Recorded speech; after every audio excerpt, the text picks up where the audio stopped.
কিছু লোক আছে ভিতরে ভিতরে নিজের বড় মনে করে, বাইরে বলে না বা বলার সাহস পায় না, কিন্তু ভিতরে ভিতরে ভাবে আমি কোন হনুরে, কি বলে আমি কোন, আমি তো বড়, আরে আমার চেয়ে বড় বেশি জানে নাকি কেউ, আমার চেয়ে কিছু পারে নাকি, আমি তো, কিন্তু এটা মুখ দিয়ে বলে না, ভিতরে ভিতরে আছে না নাই।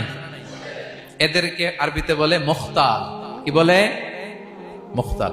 আরেকজন ফখুর, সে শুধু ভিতরে না, এটা প্রকাশ্যে বলে বেড়ায়, এটা আরো ডেঞ্জারাস। ফখুর, সে আরো খারাপ, সে প্রকাশ্যে তার অহংকার প্রদর্শন করে, বলে বেড়ায় যে আমি বড়, আমি বড়, আমি বড়। এই আমি বড় কথাটাই সবচেয়ে ভয়ঙ্কর। আমি বড় কথাটাই সবচেয়ে ভয়ঙ্কর। নিজে যাকে বড় বলে বড় সে, লোকে যাকে বড় বলে বড় সে হয়। আমার প্রিয় পেনাঙ্গের ভাইয়েরা, নিজেকে বড় মনে করা এটা শয়তানের স্বভাব। কার স্বভাব?